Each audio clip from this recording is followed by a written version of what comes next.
no introduction at all. Ladies and gentlemen, put your hands together for Miss Oprah Winfrey.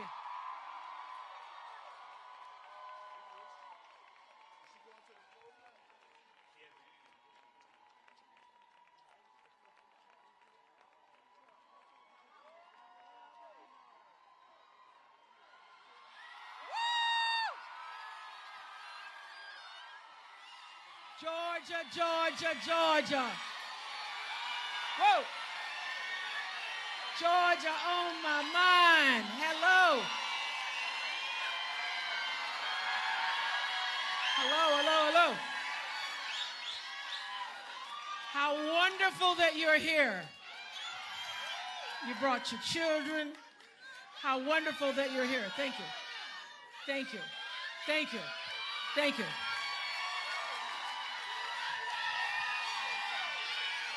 Thank you, sir. Thank you. Have a seat. I'm so glad you're here. I'm so glad I'm here too. So here's the deal. So, women for Stacey, and men too. And men too. So I was just sitting at home, having a really good life, and asking myself, what could I do that could be of value, could be of service? And I've been watching what's been going on down here. Y'all about to make some history down here. Y'all doing some pre-voting, getting out there canvassing and helping everybody. Don't pull me off the stage, thank you. And helping everybody. So here's the deal. I am an independent woman. I earned the right to be independent. I think for myself. I don't do what anybody tells me to do unless I want to do it. Nobody told me to be here. Nobody even asked me to be here. So everybody, I know 3 people in Georgia. Tyler Perry makes 2 of them. So I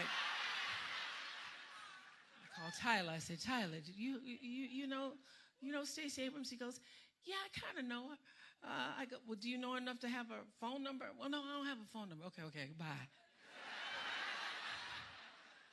Will Packer, he knows Stacey Abrams. But do you have a phone number? I had to find somebody who knew somebody that knew somebody that had Stacey's phone number. So when I get Stacey's phone number, which was just 3 days ago,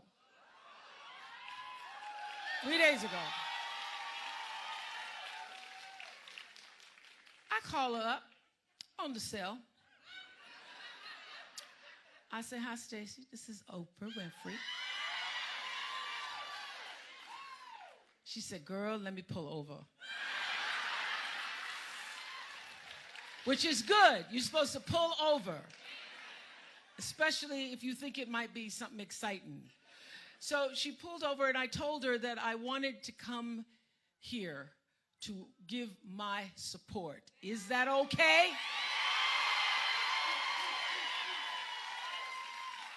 She said it was okay. And that is why I'm here. I'm here because I have seen Stacey Abrams from afar. I've been reading about her. I've been reading about her in Atlanta papers. I've been reading about her and read about her in the New York Times. Y'all saw that beautiful Stacey Abrams on the cover of Time magazine. Hello. And what I saw was that in spite of all the haters coming at her, in spite of all the vitriol, in spite of all the attack ads, here stands this strong, bold, bodacious African-American woman who just, in the words of Sterling Brown's poem, you know that poem where he says, strong men keep a coming on, strong women keep a coming, keep a coming, keep a coming on, keep a coming on, keep a coming on. And no matter what they throw at her, she just keeps a coming on. and standing for the values that matter to all of us. So I'm here as an independent who made my own decision, paid my own way. Nobody paid for me to be here. And I have approved this message. I have approved this message because I came to support Stacey Abrams, because the reason I'm a registered independent is because I believe everybody should actually vote your values. You should vote your values and vote your conscience regardless of what the party says. You know in your own spirit if you got one. And everybody has one. A lot of people don't pay attention to what it's saying. Your own spirit tells you what is right and what is wrong. And you know all this all these attack methods, all of this fear-based propaganda is set up just to confuse and confound you. And so you know when you see somebody who's been raised right, like Stacey Abrams,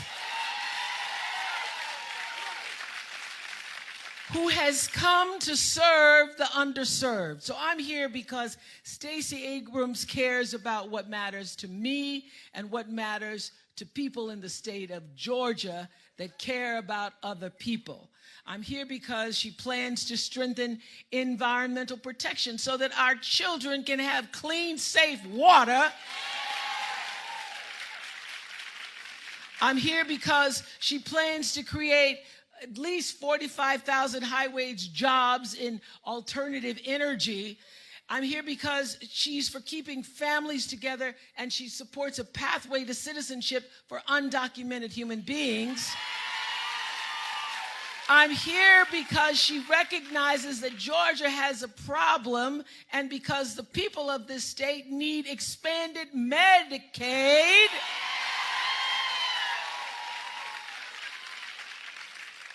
You see, I also understand that all of us have been created equal. I believe that in my soul. But I also have some sense and know that if you are woke, you don't even have to be fully woke, just a little bit awake. You're just a little bit awake. You recognize as a citizen, as a universal human of the planet, that not everybody gets treated equally. And if you've been blessed, as I've been blessed, you can raise your hand, been blessed, you know you've been blessed.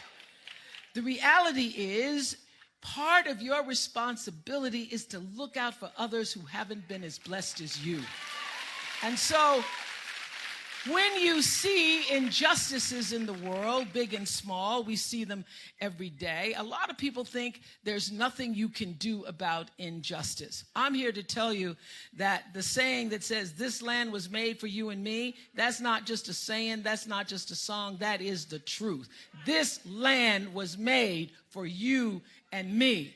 And every single one of us has something that if done in numbers too big to tamper with, we cannot be suppressed. And we cannot be denied, and we will not, as the civil rights leaders used to say, we shall not even be moved. We shall not be moved. So every single one of us, I'm here to remind you that every one of us, no matter what your background, no matter what God you pray to, no matter what your skin color, no matter whether you graduated, have a PhD or no D, whether how much money's in your bank account, all of that is meaningless when you go to the polls, because we have equality in the polls. And on November 6th, you get the chance to use the ultimate powerful democratic right and privilege that we all carry, and that is to vote. And everybody who's here, y'all came out here in the rain. You already know the truth. So your job is going to be to spread the truth to other people. That's what we're here for. I am Oprah Winfrey going door to door, hoping nobody slams the door in my face, because I see it as my responsibility to help spread the truth. And I got to say that for many years, I was like a lot of young people and a lot of other people who feel like, oh, I didn't vote, I didn't have time to vote. That's okay. And then in my 20s, a speech, microphone, I heard a speech sermon. Do you know Reverend Otis Moss, Cleveland? Man can preach.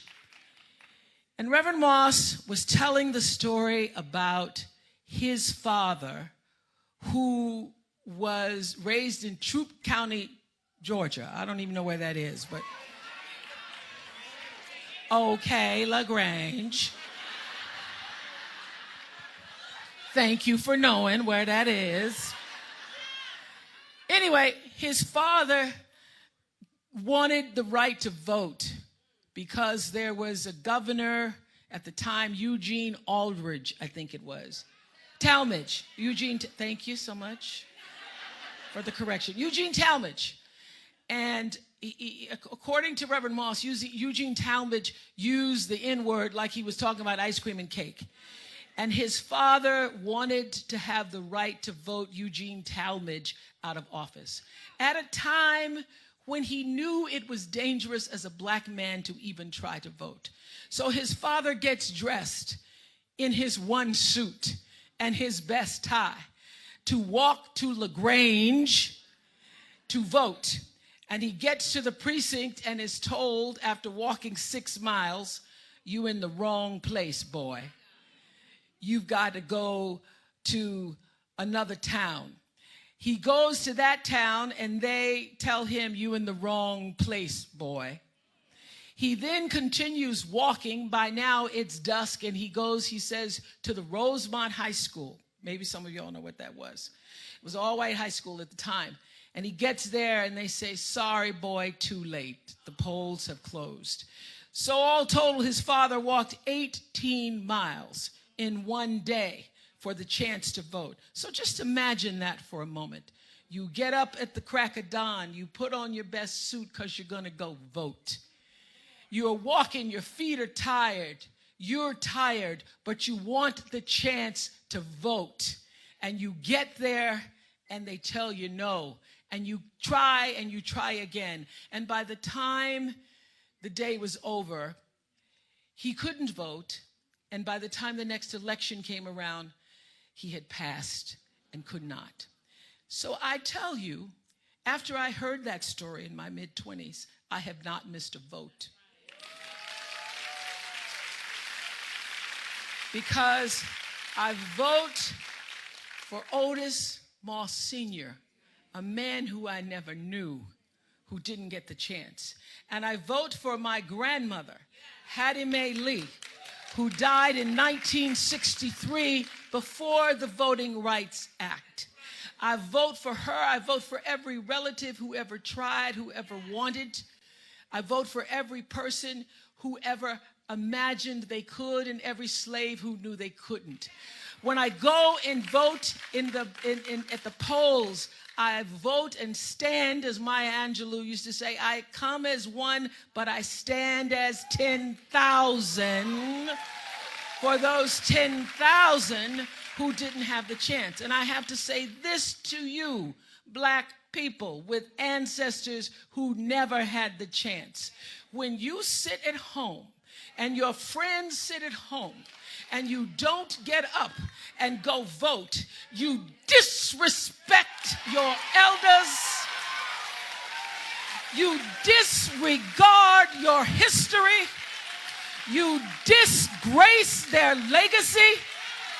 When you don't vote for what they were lynched for, discriminated against, humiliated for, turned down, turned back for, and you can't get up and go vote, you dishonor your legacy. You dishonor your legacy. So what we gonna do November 6th? We're gonna bring honor to the legacy. And black people, white people, brown people, Asian people, LGBTQ people, we're going to do it in the name of Stacey Abrams.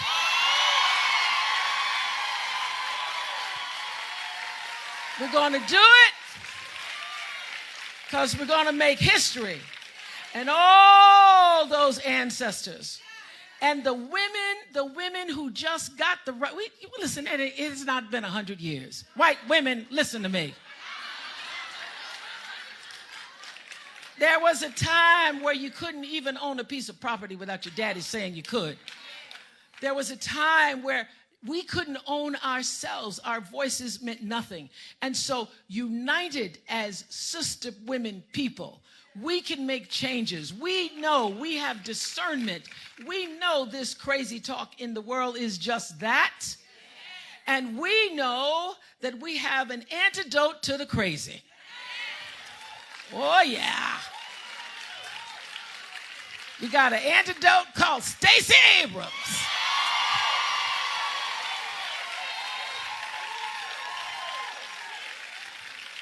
And she's ready. She's ready, because I've been talking to her parents. You know, she's been raised right. She's been working a long time. This doesn't just happen. You don't just get up and get bold enough to say, I'm going to run for the governor of the state of Georgia and all that means. So I'm here to introduce to you the dynamically inspired, bold and bodacious. She is a warrior woman for your state, Stacey Abrams.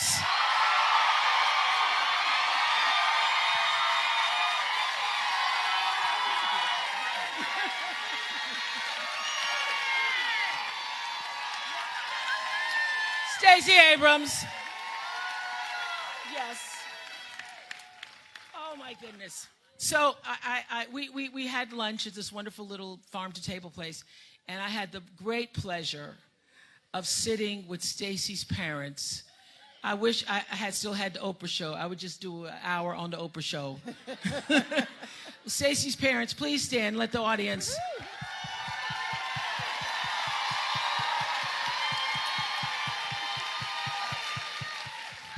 So earlier, I asked you the question about what had prepared you. Now I know what prepared you. Yes. You came from parents who got you ready, who have been working in their own way for justice, equal rights, civil rights, your whole life. Yeah. Absolutely. Robert and Carolyn Abrams are the most extraordinary people I've ever known. Yes. So when I asked your father over lunch, was he surprised at all? He said, I'm going to ask you again. Let's like this Oprah show. Oh. Here's your moment. Oh, God. I asked you, were you surprised about your daughter? Let's turn around so everybody can see you. Were you surprised that this is happening to your daughter? No. I am not surprised. Stacey was born to be president. That's all I got to say. She will be governor. There's no doubt in my mind. Stacey will be governor. Thank you very much.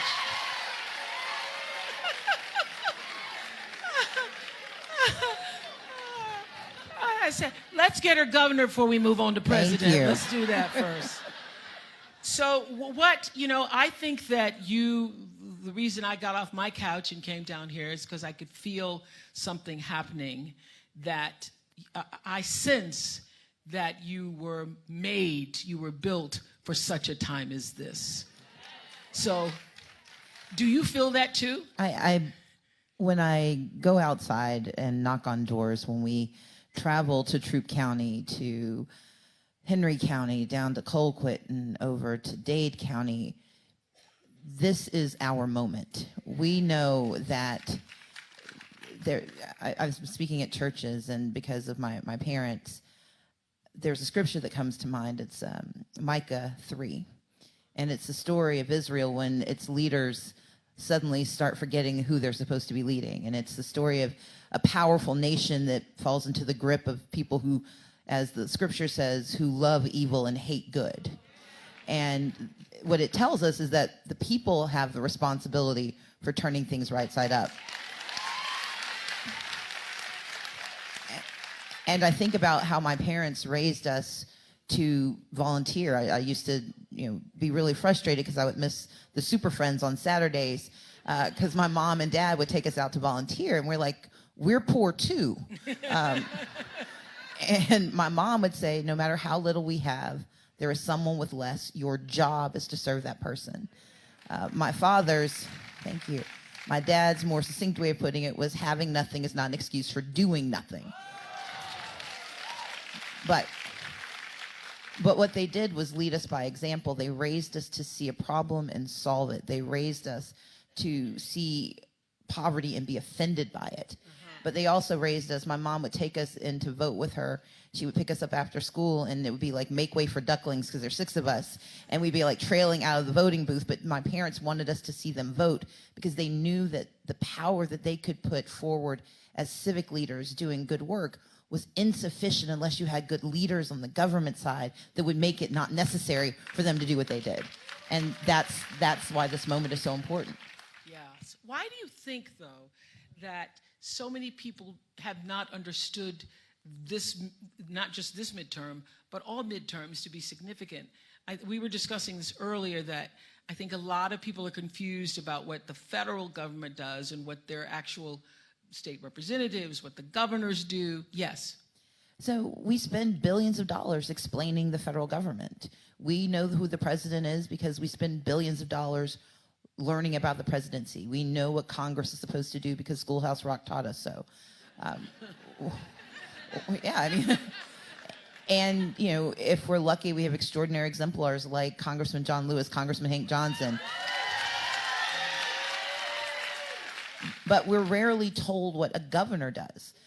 And when you and I were talking, one thing I point out to folks, the stand your ground laws that took children from parents did not happen in Congress. It happened because of the governor of Florida. That the erosion of the social safety net that says you get to be poor for 3 years and then we're done with you, that didn't happen in D.C. That happened first under Governor Tommy Thompson in Wisconsin.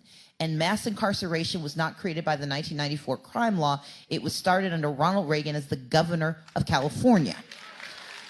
And so what we have to understand is that the local challenges we see are indeed local, that they were created often by our legislators, by our governors, and that our states are the incubators sometimes for evil, and therefore we can be the engineers of good if we have the right local leaders in place to think of those ideas and make them so.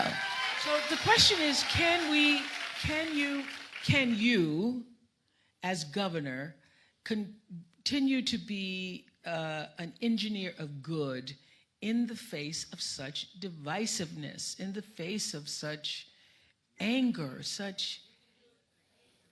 I think so. I mean, I've had 7 years as the Democratic leader, and they put it in my title. They don't call you Democratic leader. They call you minority leader. It sounds like an oxymoron. Yeah. I mean, basically, it's like, you're going to lose. But one of the reasons I was successful was that I refused to believe that we can't find ways to work together. It sometimes frustrated my colleagues because where I start is that we have to find ways to work together. Mm-hmm. That collaboration is the first responsibility, cooperation. And that's why, you can clap for that. I refuse to believe that my party is the possessor of all good ideas. I refuse to believe that race or class or gender or sexual orientation are markers of success or failure. And therefore, if you believe that we are equal, you have to then believe that we can work together. The last thing I'll say is, I sat at Temple Emmanuel on Sunday, worshiping with a Jewish congregation and mourning for their compatriots in Pittsburgh. And that the rabbis that spoke, the rabbis that sang of unity. They sang of the importance of us being together, and they invited me, a Christian, to participate in their mourning. Across this country, Muslim communities were donating because they understood how that vitriol could be so corrosive to all of us. And it is in those moments that we are required to not only own our humanity, but to assert it. And it's easy to assert it in times of mourning. It is more responsible and more necessary to assert it in times of politics. Because in moments of division, if you agree to the division, you are part of the problem. Our responsibility is to be part of the solution. Wow. So I know we've all heard you speak about faith, and I know you come from parents who are pastors. Has your faith been tested for even you? Oh, God, yes. Yeah. Yeah, I mean, look, the first time you turn on television and you hear yourself described in not flattering terms and not with pretty photos. I'm like, where did they find that picture and how could I have looked that bad? But it's also when people look at your record and take it, or your words, and take them out of context, and you wonder if your faith is going to be rewarded. Not that I pray to God for victory. I pray that he will allow me to ascend and to take this position. But what I don't want to have happen is that my race becomes a record for the diminution of all of us. And it's hard sometimes to not think that in this moment, if I don't succeed, that somehow I have failed everyone. And that's, I think, the real test of faith, that you've got to believe that regardless of the outcome, the race is what's important. Yeah. But I still want to win, and I want God. Let's be clear.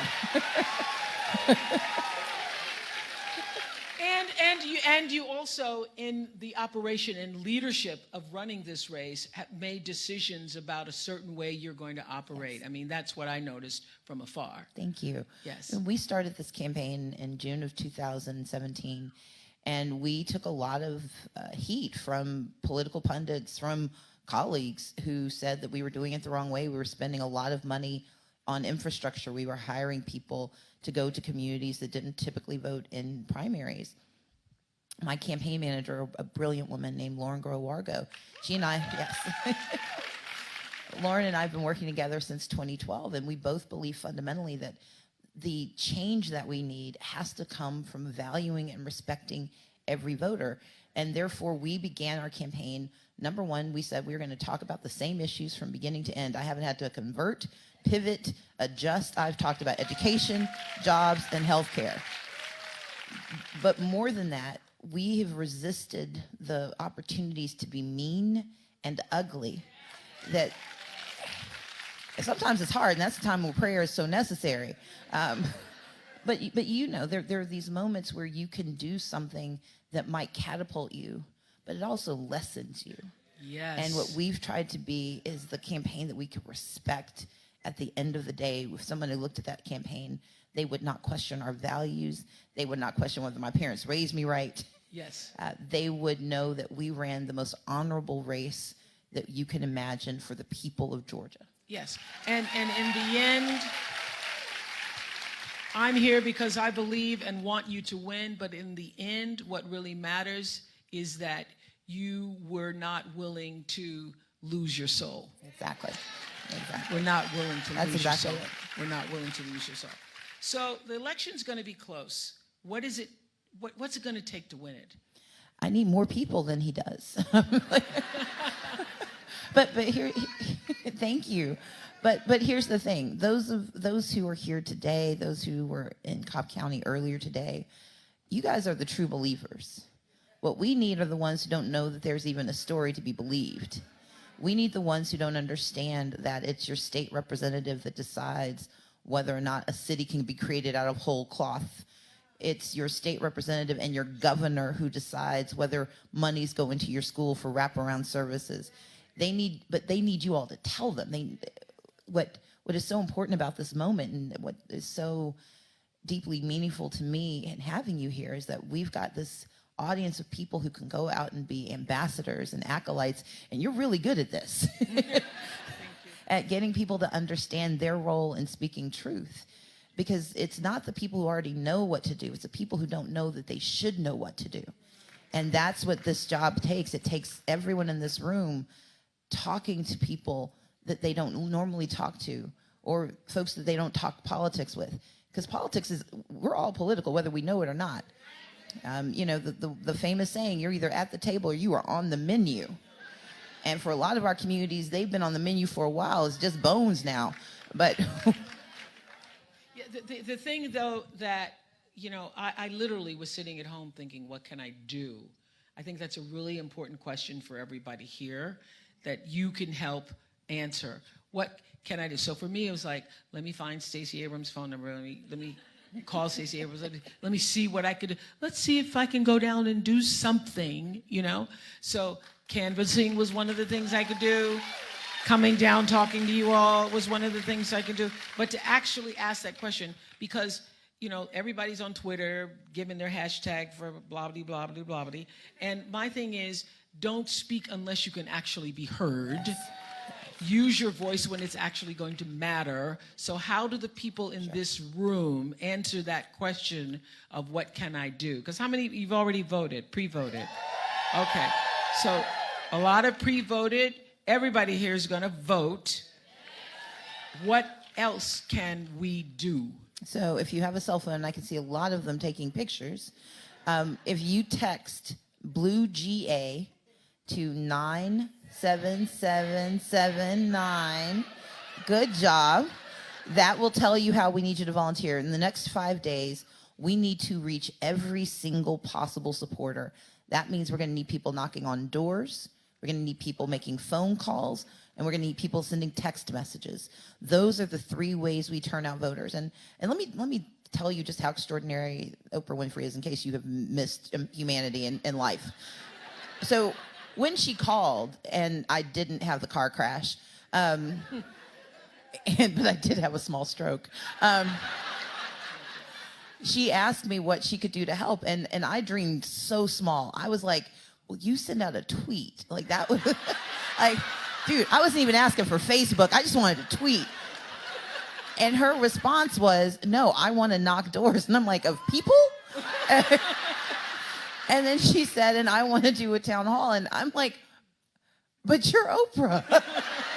But my point is this. It is that each of you, you're thinking I can do this small thing. What she has done today is not about me. She's here for you all. She's here because she believes that you hearing her voice. And so I need y'all to all be Oprah. I need you to go beyond the tweet and the Facebook. I need you to knock doors. I know it's raining. We know it's probably going to rain on Tuesday. That's why we've got to get people to vote tomorrow.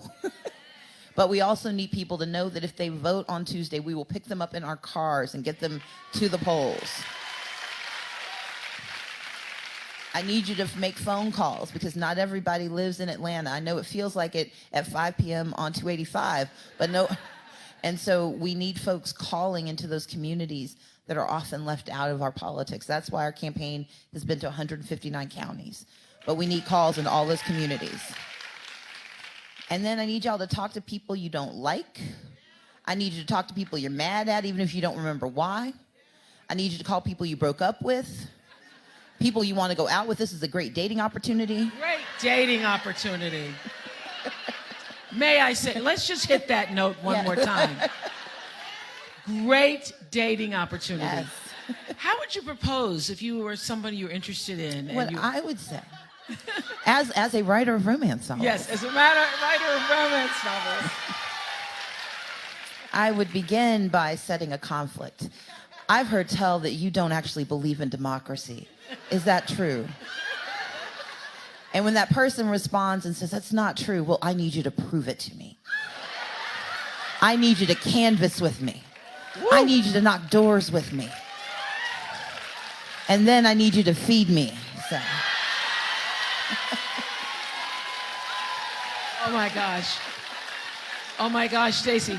I was just thinking as you were saying that, let's go canvassing and then let's go out for tequila shots. There you go. There you go. There you go.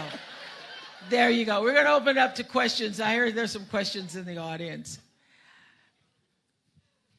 Lights up so we can see the people. Lights up.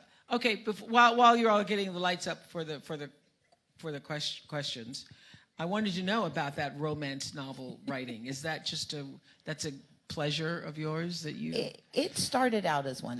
My mom was a librarian when we were growing up. My dad used to tell us oh yeah, you can clap for librarians, they're awesome. And so my mom would have us read, and she let me read pretty much anything if I could reach it, I could read it. And my dad would tell us these very just engaging stories. My dad was Game of Thrones before there was Game of Thrones. He would tell these complicated stories, but not G-rated Game of Thrones, let me be clear. So I always wanted to be a storyteller, and in law school, I wanted to publish my first novel, in part because this boy broke my heart in college, and yes, he was... Boo, yeah. But where is he now? See, this is the... I don't know, and I don't care. Okay.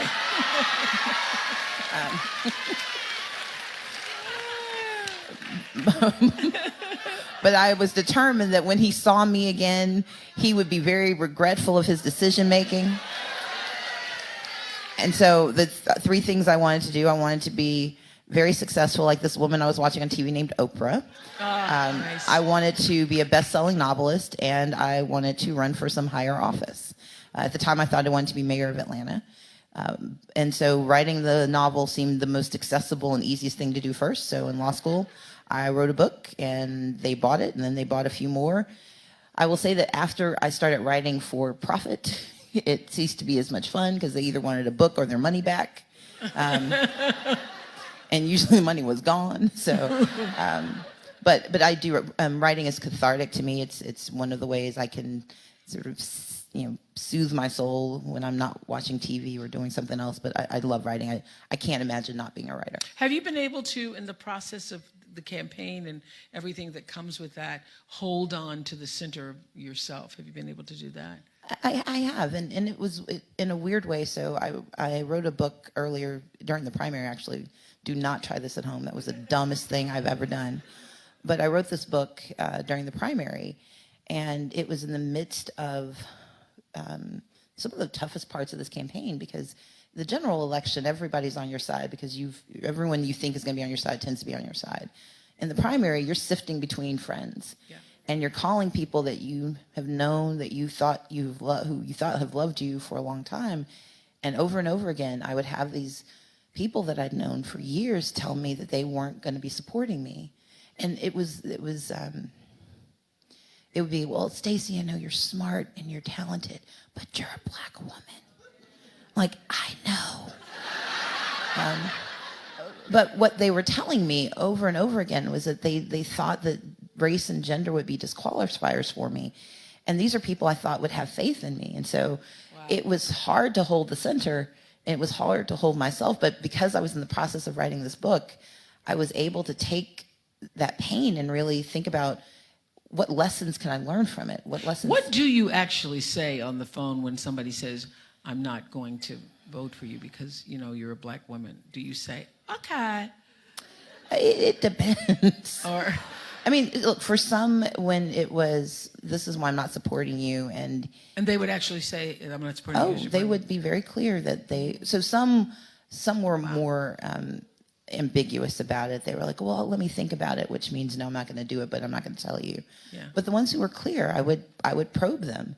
What is it about me? And they were like, well, it's not me, it's Georgia. And I said, but you are part of Georgia. And so I wouldn't try to convince them, because if you have to convince someone to do something, if they've known you for that long, they don't want to be convinced. And so my job wasn't to convince them. My job was to give them something to think about, so when I came back after I won, they would remember it. But to your question, what I would do is probe them, and I would say, I really want to understand what it is about these things, because I'm not asking you to be Georgia. I'm asking you to be you. Mm-hmm. And even if Georgia's not going to support me, you're telling me you won't support me. Whoa. And that's corrosive. It can hurt for a long time, and it's hard to repair that kind of trust. And also to keep going. Yes, just to keep going. Part of running for office is you got to call a whole lot of people. That's a whole lot of no's. Yeah. And so in the beginning of a campaign, your first job is to call all the people you know. And so I was calling a lot of people I thought I knew. who had the same story and had the same reaction. But it was the bright spots of calling folks like Hank Johnson, calling folks like John Lewis, who were willing to say yes. Representative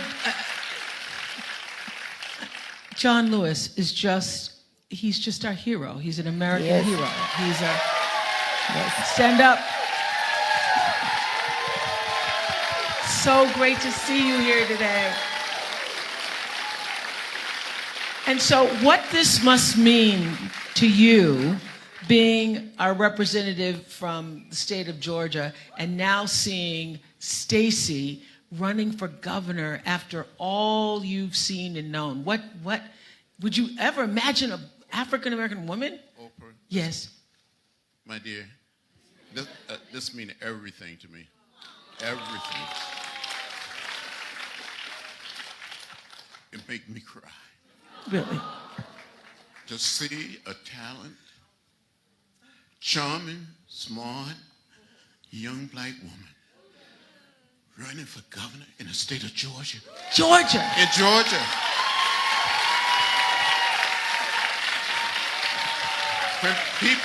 When many people in this state and other part of the South could not register to vote, when they were asked to count the number of bubbles in a bar of soap, the number of jelly beans in a jar.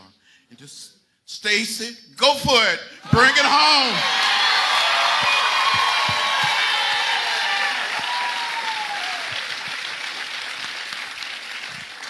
All right, any questions in the audience? Yes.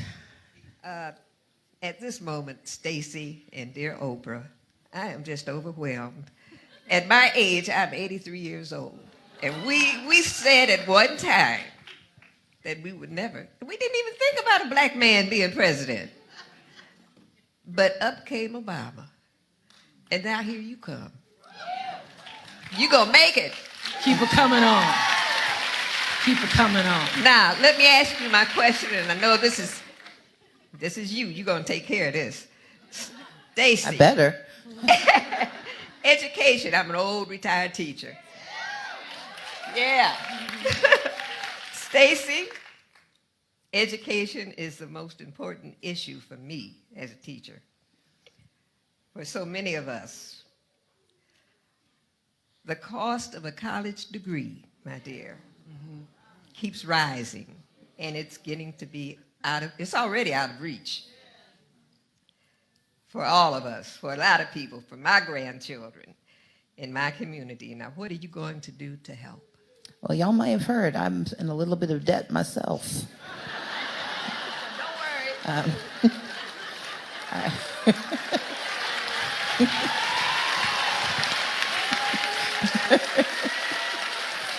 And so here's the question. What has being in debt yourself taught you for yourself and about other people's debt? Sure. So part of what has happened, I went to some really good, expensive schools. Okay, y'all don't stop because we will never leave this room. I went to Spelman College.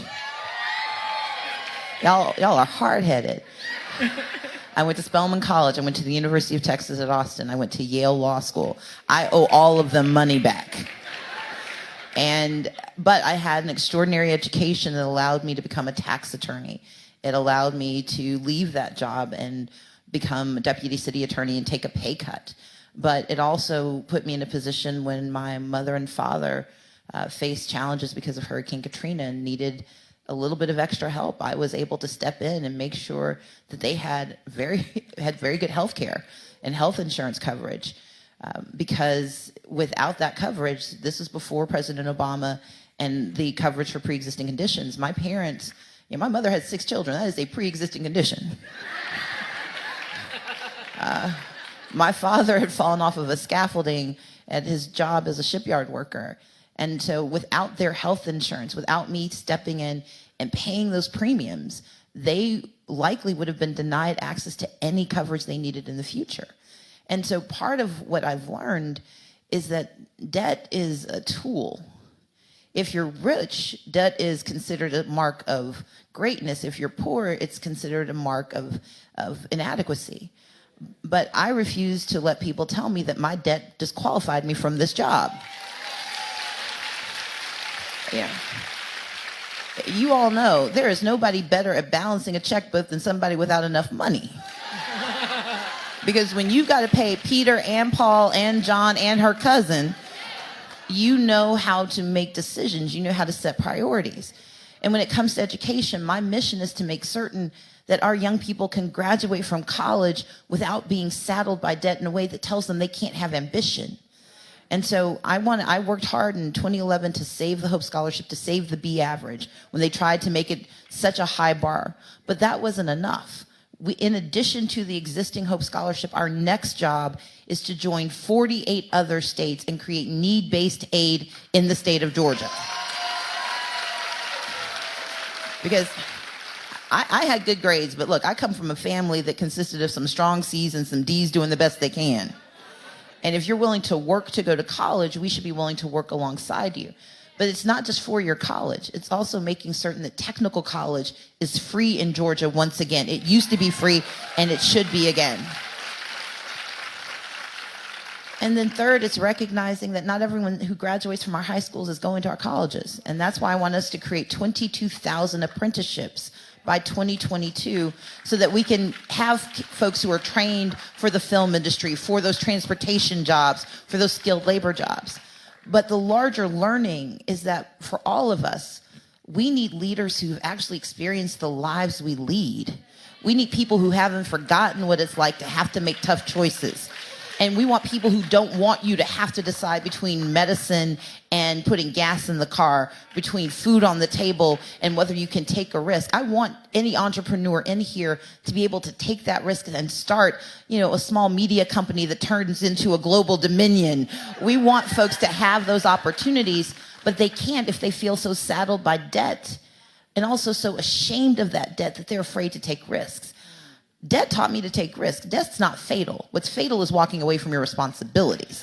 I don't do that. I meet my obligations. I keep my promises, even if other people don't show up.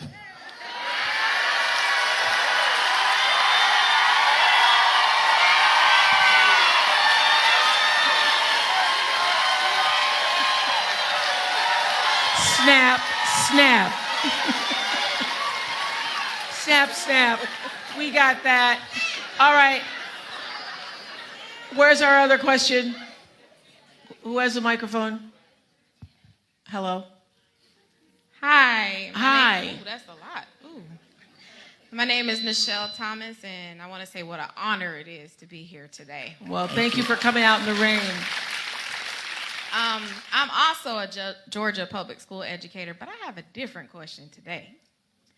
Now, it's been in the news that voter suppression. I'm concerned about voter suppression. Apparently, your opponent is trying to stop our voices from being heard. Stacey, will our votes count? Thank you. Okay, so here's how voter suppression works, because we've never experienced this in the South before.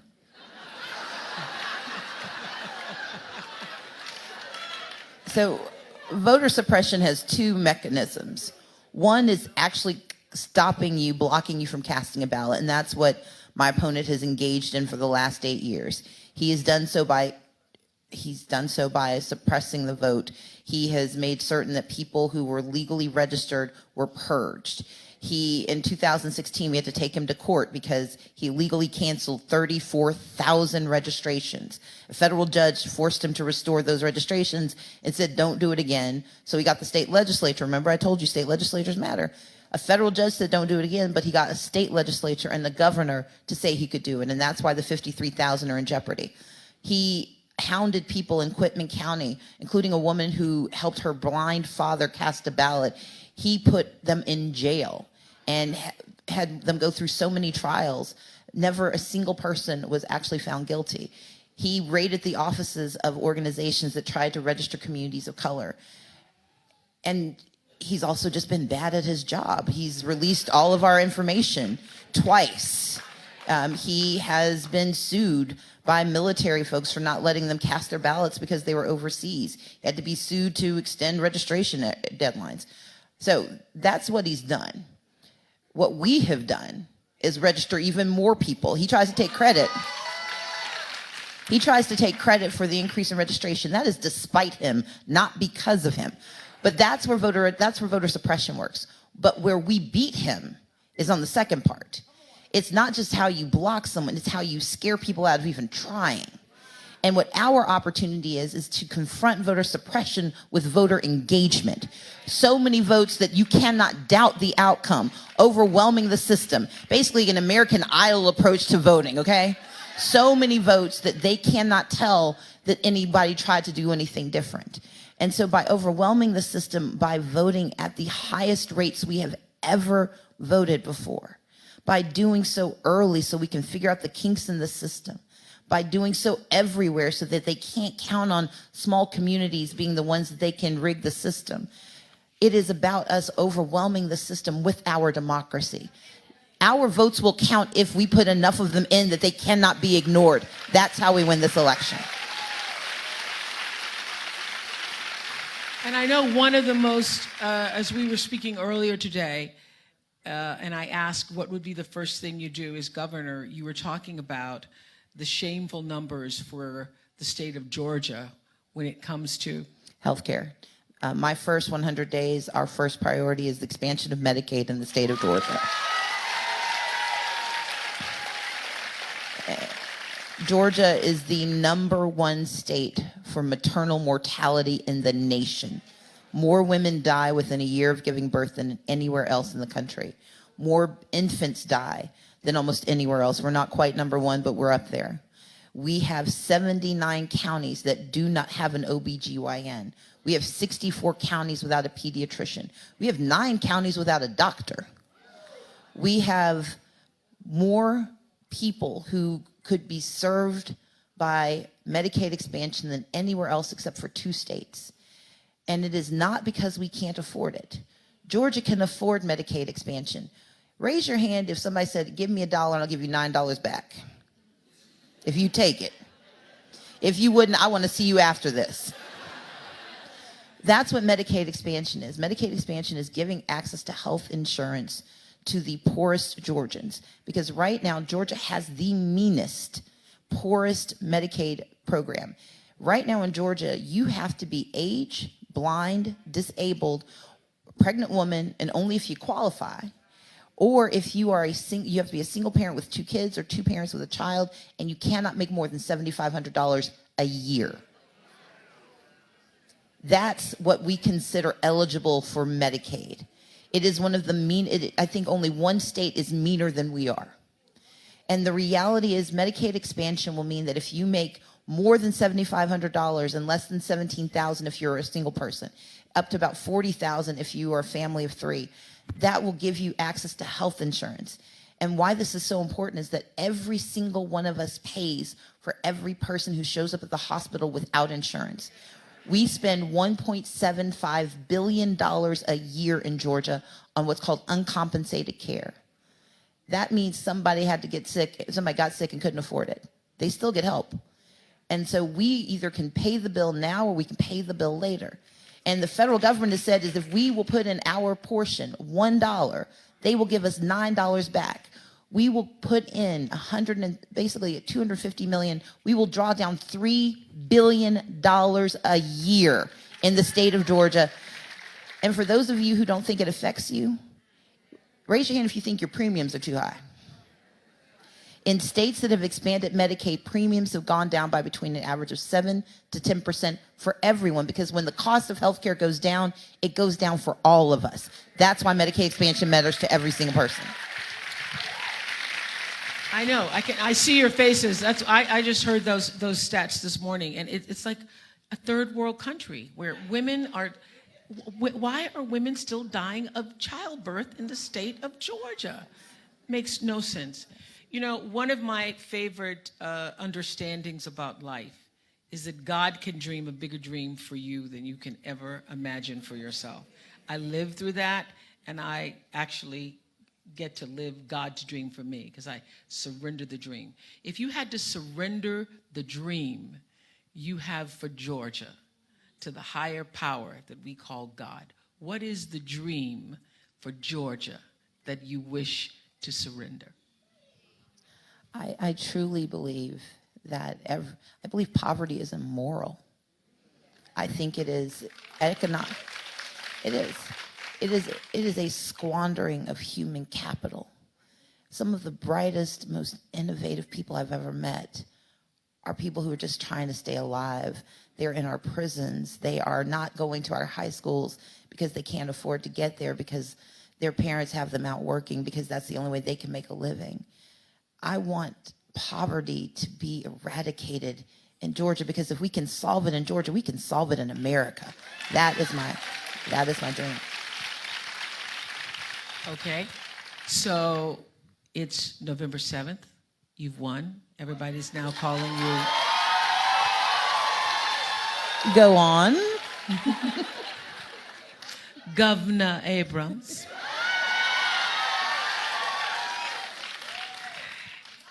What are you doing on the evening of November 7th? I am taking a nap. And hopefully the guy who saw me doing all this is trying to call me to see if I'll go canvass with him the next day. You're going to take a nap. I'm going to take a long nap. This has been, thank you. This has been the most extraordinary experience. I've had teams around me that are remarkable people. It is the most diverse campaign, I would argue, in America. Not only racially diverse, thank you. Racially diverse. Our campaign is 46% African American, 31% white, 15% Latino, 7% Asian Pacific Islander. We have people of every community, the LGBTQ community. We have Muslim, Christian, atheist, Hindu, Jewish. We represent and reflect Georgia. And thank you. We have people who I don't think were even thought of at the time I was graduating from college. I mean, we have children working on this campaign. But more than anything, we have people in this state and around this country who do not see me as the candidate. They see me as a vessel for what they want for their families. And what I want to do that evening is probably watch a little bit of TV first. I've got an episode of Leverage taped. Watch Leverage, and I'm going to take a nap, because the next day I got to figure out how we're going to get all this done. Well, I want to thank you, Georgia. I want to thank you, Stacey Abrams. To borrow a line from my mentor, mother friend, Maya Angelou, she says, "You make me proud to spell my name WOMAN." Thank you, Stacey Abrams. Thank you, Oprah.